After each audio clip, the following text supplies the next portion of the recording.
ለምሳሌ አሁን እኔ የመጣሁበት አመጣጥ ወደ አውሮፓ ስንመጣ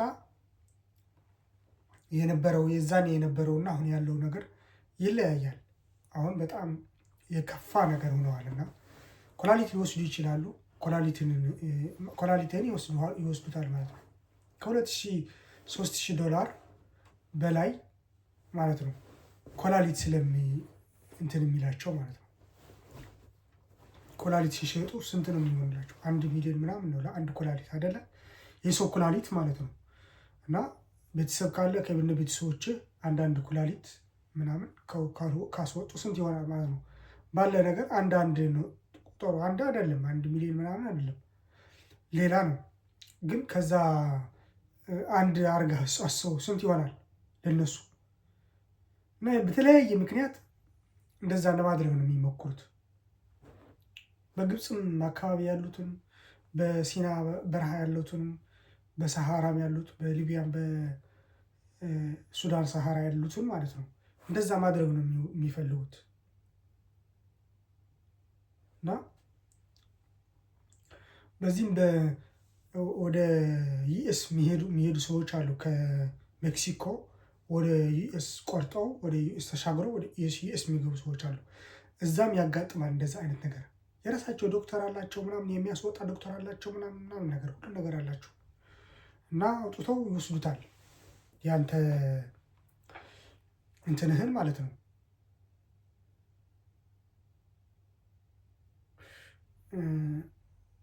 ኩላሊትህን አውጥቶ ይወስዱታል። ከዛ ሂድ ይለዋል። ምንም አያገባቸውም ስላንተ ገባ። እና ብዙ ሰዎች ወደዚህ ለመምጣት የሚፈልጉ እኛ ራሱ ስንት ነገር አሳልፈን ነው የገባነው እዛኔ። ምክንያቱም ጭማሪ ይፈልጋሉ ወዲያውኑ። በተለይ ወዲያውኑ ስትከፍል ያለህ ነው የሚመስላቸው እና ሌላ ነገር እንድትጨምር ያደርጉሃል ማለት ነው። ሌላ ገንዘብ ማለት ነው እንድትከፍል፣ ወይም አውቀው ያስይዙሃል። በሌላ አስመስሎ የራሳቸው ነው ግን ያዟቸው ብለው ተዘርፋቸዋል ወይም ደግሞ ኪድናፕ ተደረጋቸዋል ተብለው እንድትከፍል ያደርጓል ድጋሚ። እንደዛ አይነት ነገር አለ። እና ሁለተኛ ነገር ደግሞ ወደዚህ የሚያስመጣ ገንዘብ፣ ወደዚህ ወደ አውሮፓ ወደ ሌላ ሀገር የሚወስድህ ገንዘብ አገር ብትሰራ አገር ለስራ እንድትከፍት ምናምን የሚያደርግ ነው። ቤተሰብም ማለት ነው ማወቅ አለበት ይሄን። ዝም ብለህ በግድ ልጅ ከወጣ በኋላ ልጅ ወደ ሊቢያ ከገባ በኋላ ልጅ ሰሃራ ውስጥ ገብቶ በደላሎች ተይዞ ትገደላለህ ወይ ምናምን ተብሎ ሲሰቃይ ካየህ በኋላ ማየት እና ሲሰቃይ ካየህ በኋላ ከመክፈል ልጅ ወደ አንድ ነገር ልጅ ወደዛ ሲያስብ የጠየቀህን ነገር ስራ ምን ትፈልጋለህ ተብለው ልጁ ስራ መስራትም እንዲለምድ፣ ዝም ብሎ መማር ብቻ አይደለም የተማረ ስራ እንዴት እንደሚሰራ መልመድ አለበት። ቤቱ ቁጭ ብሎ ማለት ነው። ከትምህርት ከተመለሰ በኋላ ስራ እንዴት እንደሚሰራ። ገንዘብ ራሱ አትያዙ አትበሉ። ምክንያቱም ገንዘብ እንዴት እንደሚያዝ ከልጅነቱ በተሰጠው ገንዘብ ካላወቀ፣ ገንዘብ ካልያዘ በልጅነቱ እንዴት ነው ገንዘብ አያያዝ የሚያውቀው ካደገ በኋላ? ይህም ስህተት ነው ማለት ነው። እና እኔ አንደኛ ነገር ገንዘብ ይዝ ነበረ። ገንዘብ በልጅነቴ ግን ብዙ ገንዘብ ሳገኝ እንትን አደርጋለሁ ማለት አይደለም። የግድ አስተዳድረዋለሁ ወይም ደግሞ ማለት ይጠፋብኛል ወይም ደግሞ አጠፋዋለሁ ወይም ደግሞ አስተዳድረዋለሁ ማለት አይደለም። እንደ ጊዜ ነው፣ እንደ እድሜህ ነው። አንተ ያለህበት ሁኔታ ይወስነዋል። አንተ በጣም በተለያዩ አይነት ምኞቶች፣ የተለያዩ አይነት ደስ የሚልህ እድሜ ካለ ታጠፋዋለህ ገንዘቡ። ለምን ጊዜ ነው። እንደዛ ያላደረገ ሰው አለ ብዬ አላስብም። ምክንያቱም እድሜ ነው የሚወስኑ። ታጠፋለህ ገንዘብ። እንደዛ ሳታደርግ ገንዘብ ሳታጠፋ ገንዘብ ሳታወጣ ደግሞ እንዴት እንደሚያዝ ደግሞ አታውቅም። ምክንያቱም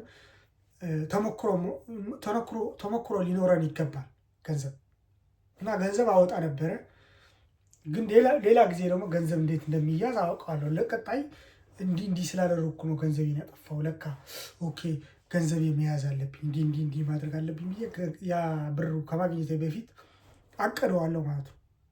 ለተለያዩ ነገሮች እንዲሆነኝ አቅደዋለሁ። ኦልሬዲ ታቅደዋል። ያ የሚመጣ ገንዘብ ኦልሬዲ በቃ ሰጥቼዋለሁ። ለዚህ ብዬ ሰጥቼዋለሁ ማለት ነው። ኦልሬዲ አለቀ። ያ ገንዘብ የለኝም፣ ኪሴ ላይ ሊኖር አይችልም። ያ ገንዘብ የሚቀመጥ ተቀመጠ፣ የሚከፈል ተከፈለ፣ ምናምን አለቀ። አሁን ምንድን ነው የሚቀረኝ ማለት ነው? ሌላ ገንዘብ ሲመጣ ደግሞ ማለት ገንዘቡ እንዴት እንደሚሆን፣ ማንኛውም የሚመጣ ገንዘብ ወዴት እንደሚሆን፣ በአጋጣሚ የምታገኘው ገንዘብ፣ በአጋጣሚ ሰርተህ የምታገኘው ገንዘብ ወዴት እንደሚቀመጥ ሊቀመጥ ነው ወይስ እንዴት እንደምትሰራበት ካላዘጋጀህለት ይጠፋል ማለት ነው። ገንዘብ በአጋጣሚ ገንዘብ ካገኘ ወዲያውኑ ለምትበላው ሆነ ለምትለብሰው ልታጠፋው ትችላለህ ማለት ነው። ካላቀድከው የግድ ስትዞር ወጥተህ ወዲያ ስትል ገንዘብ ለማግኘት ነው። እንደ ማንኛውም ሰው መስራት አለበት፣ ትሰራለህ። ግን ለመስራት አይደለም የምትኖረው፣ ለመኖር ስለምትኖር እየኖርክ ስለሆነ ትሰራለህ። የግድ ቁጭ ከማለት ትሰራለህ። ስትሰራ የግድ ያገኘዋለሁ ብለህ ነው የምታስበው። እንደዚህ ካገኘው እንደዚህ ካገኘው እንደዚህ ካገኘው እንደዚህ። ምክንያቱም አቅደኸው ከዛ ልክ ስታገኝ ብታገኝም ባታገኝም ችግር የለውም፣ ይቀመጣል። እቅዱ አለው፣ ፕላኑ እንዳለ ነው። ፕላን ኤ ፕላን ቢ የሚባል አለ አይደለ? እንደዛ እንዳለ ነው። ካገኘህ ደግሞ ታሳካዋለህ ማለት ነው፣ ታደርገዋለህ። ግን ቀድመህ መንቀሳቀስ አለብን ለማለት ነው። እና እኔ ድሮ በነበረበት እንደዛ አላደርግም ነበረ። ዝም ብዬ ነው የሚሄደውና ብዙ ብር አገኘ ነበረ። ከተለያዩ ነገሮች አገኝ ነበረ ማለት ነው። በምን ብዬ፣ ምክንያቱም አላማዬ እንደዛ ስለሆነ ማለት ነው። ብር ብቻ ስለሆነ ደግሞ ጉዞ ላይ ስለነበርኩኝ በቃ ማንኛውም ነገር ለመስራት ዝግጁ ነኝ። ወደዚህ ሀገር ጉዞ ስለነበርኩኝ ማንኛውም ነገር ለማድረግ ዝግጁ ነኝ። ማንኛውም ነገር ለመጠየቅም ዝግጁ ነኝ። እጠይቃለሁ፣ ማንኛውም ነገር እጠይቃለሁ። ዝግጁ ነኝ። በቃ ለመጠየቅም ለመስራትም ዝግጁ ነኝ። አገኛለሁ። ከሰው ጋር በተለይ ከሰው ጋር ከተዋወቅኩኝ እነዚያ ሰዎች እንትን መሆን አለባቸው። በቃ የሚያውቁ የሆነ ነገር የሚያውቁ መሆን አለባቸው። ከዛ ከእነሱ ጋር ስታወራ ትሰጣቸዋለህ፣ የሆነ ነገር ትሰጣቸዋለህ፣ ይሰጡሃል ማለት ነው። የተለያዩ ነገር ማለት ይሄ ማውራት ብቻ እንደሚያስከፍል ታውቃላችሁ አይደለ? ማውራት፣ ቃላትን መስጠት፣ እንደዚህ የሚመክሩ ሰዎች ብር እንደሚያስፈልጋቸው ታውቃላችሁ? እንደሚከፍሉ የማማከር ጽሕፈት ቤት እንዳለ ታውቃላችሁ አይደለ? ይከፈላችኋል እኮ። እንደዛ ራሱ ሰዎች ሲያናግሩ፣ እንደዛ አይነት ሰዎች በጣም የሰለጠኑ ሰዎች ሲያናግሩ ያውቃሉ ምን እያሉ እንደሆነ። እና ሲያወሩ አንተ የምታስበው ምንድነው? ብርህን ነው የምታስበው። ምንድን ነው የማገኘው ነው የምትለው። ምክንያቱም እነሱ እንደዛ ብለው ነው የሚያስቡት። ካነጋገራቸው ታውቃለህ ማለት ነው። ካነጋገራቸው ስለምታውቅ እንደዛ አይነት እያወሩ እንደሆነም ሌላ ዝም ብሎ ጊዜህና የሚያባክን የማይጠቅም ነገር እያወራህ እንደሆነም ይገባሃል። ካወራሩ ነው ሰው ከአቋሙ ነው የምታየው። አይተህ ይገባሃል ማለት ነው። ካነጋገሩ ይገባሃል ሰው። እና ከቀላይ ትቀልዳለህ፣ ከሳቂታ ትስቃለህ፣ ትጫወታለህ ከነሱ። ግን ቢዝነስ ከሚሰራ ሰው ግን ወይም ደግሞ ስለ ስራ የሚያወራ ሰው ግን ኦኬ ይሄ ሰው ይሰራል ማለት ነው። እና እኔም በቃ የምትለውን ነገር ነው የምታዘጋጀው። ምክንያቱም ቃላት በጣም ያስፈልገዋል።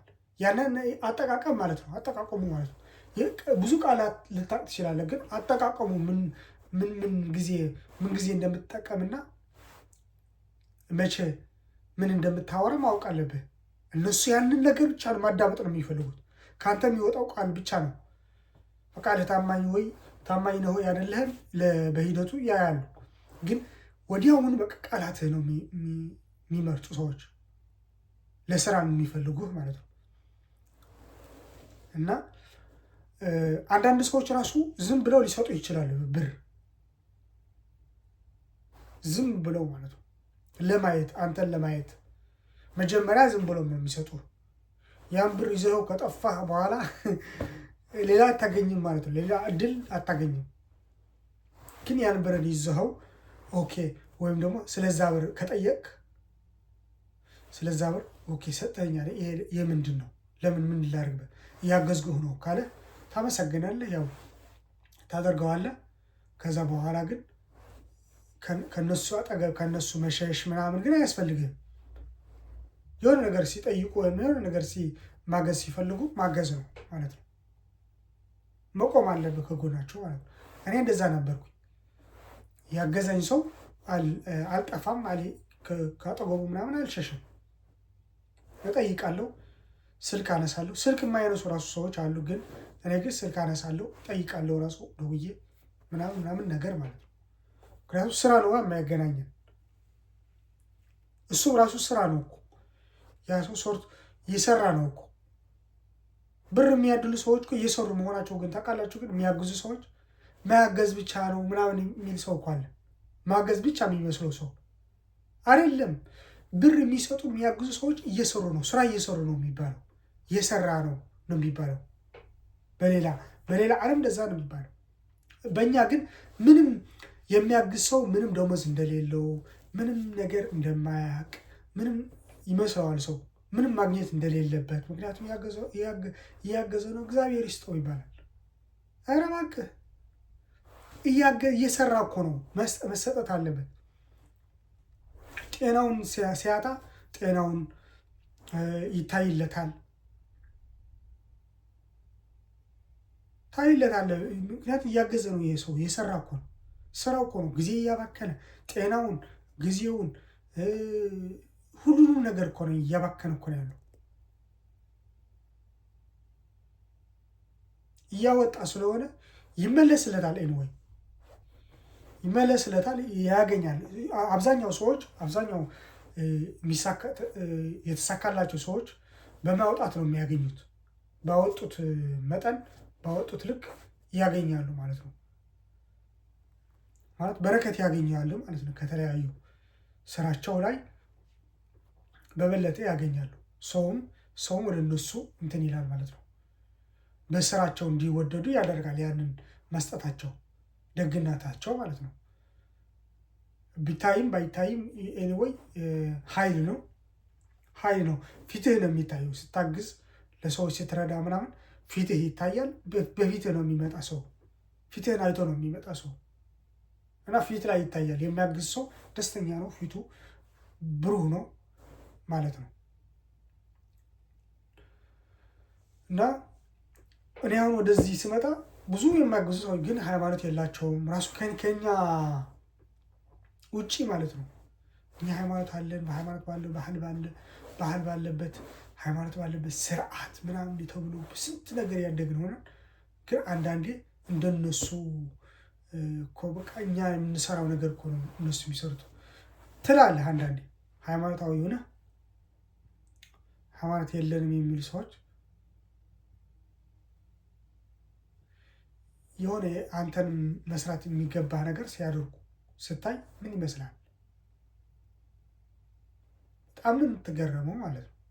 እና አገረም ነበረ እኔ አውሮፓ ከገባሁ። ይሄ የማንኛውም ሰው እንትን ነው። ግን እነዚህ ሰዎች ግን እየሰሩ ነበረ።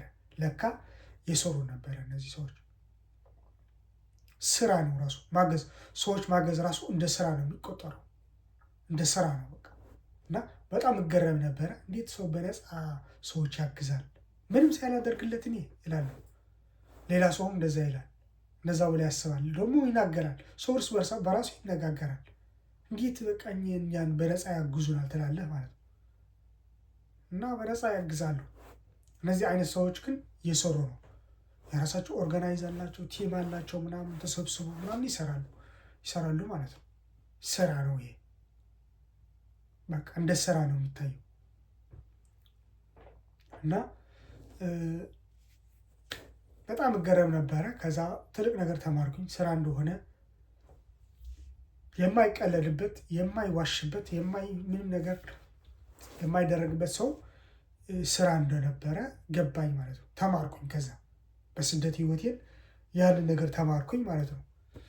በነፃ እኛ የሚመስለን ግን በነፃ ነው እንዳገዝን ምናምን ነው የሚመስለን።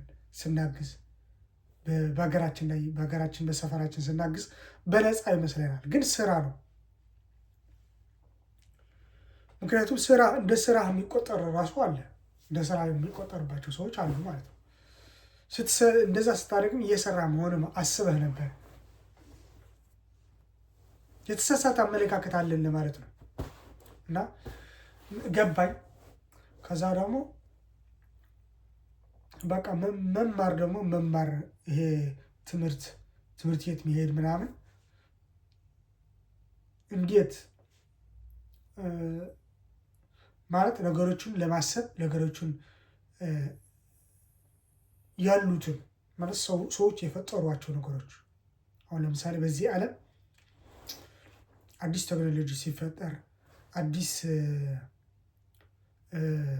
አዲስ ቴክኖሎጂ አዲስ ስራ ሲመጣ አዲስ ነገሮችን በዚህ ዓለም ሲመጡ ፋሽን ይሁን በሳይንስም ሆነ በተለያዩ አዲስ ነገር ሲመጣ ቶሎ እንዲገባህ ያደርጋል ማለት ነው። ቶሎ እንድትጠቀምበት ወዲያውኑ ሲመጣ ተቀብለህ እንድትጠቀምበት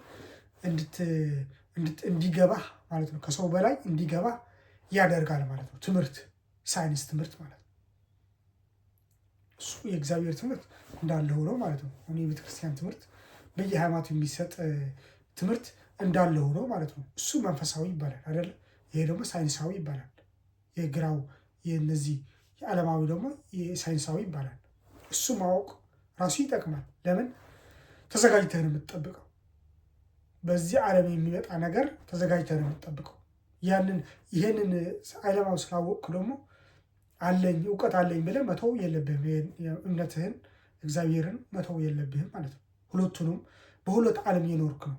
መንፈሳዊም ነህ፣ ዓለማዊም ነህ። በዓለም የኖርክ ነው፣ መንፈሳዊም በመንፈስ የኖርክ ነው ማለት ነው። በመንፈስ ባትኖር አታተነፍስም ማለት አትኖሩም። በዚህ ዓለም አትንቀሳቀስም ማለት ነው። ይሄ ራሱ መንፈሳዊነት ነው። መንቀሳቀስ ማስተንፈስ ራሱ መንፈስ ምንድን ነው የምንለው? ማስተንፈስ ነው የምንለው አይደለ? ይሄ መንፈሳዊ ነው ራሱ እና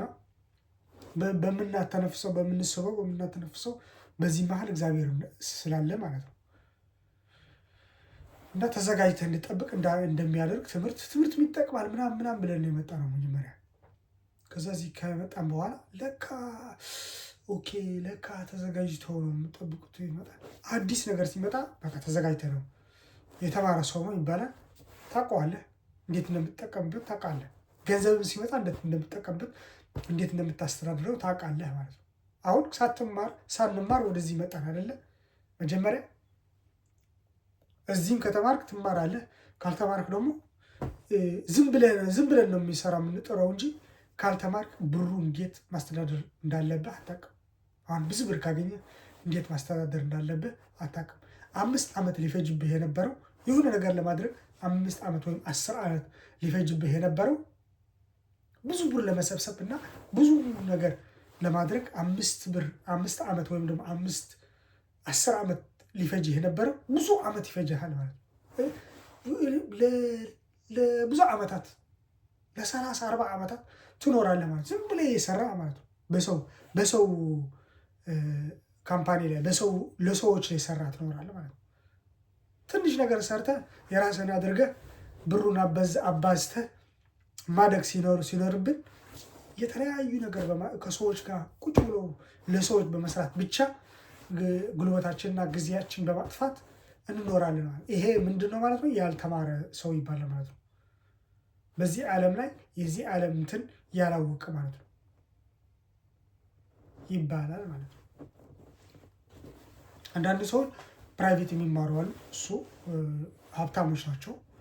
ያው በሌላ ዓለሞች ማለት ነው ፕራይቬት ይማራሉ። ከመንግስት ምናምን ሳይሆን የሚያስተምራቸው በራሳቸው ገንዘብ በራሳቸው ነገር ተምረው ማለት ሳይንሱ ማለት ነው የኦንላይን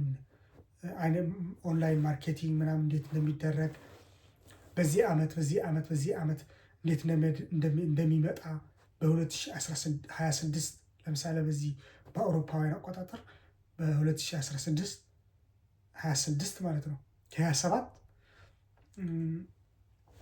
በ2019 ማለት ነው በእኛ በዛ ጊዜ ምን እንደሚሰራ ምን አይነት ቴክኖሎጂ እንደሚመጡ ተምረው ይቆያሉ ማለት ነው።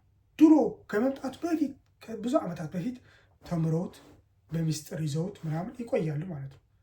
ከዛ ይሄንን ይመጣል ብሎ የግድ ይጠብቃሉ። በህይወታቸው ሲኖሩ ይሄንን የተጠቀሙ ግን ያንን ነገር ደግሞ ይመጣል ብሎ እያስተዋወቁት ምናምን ይቆያል።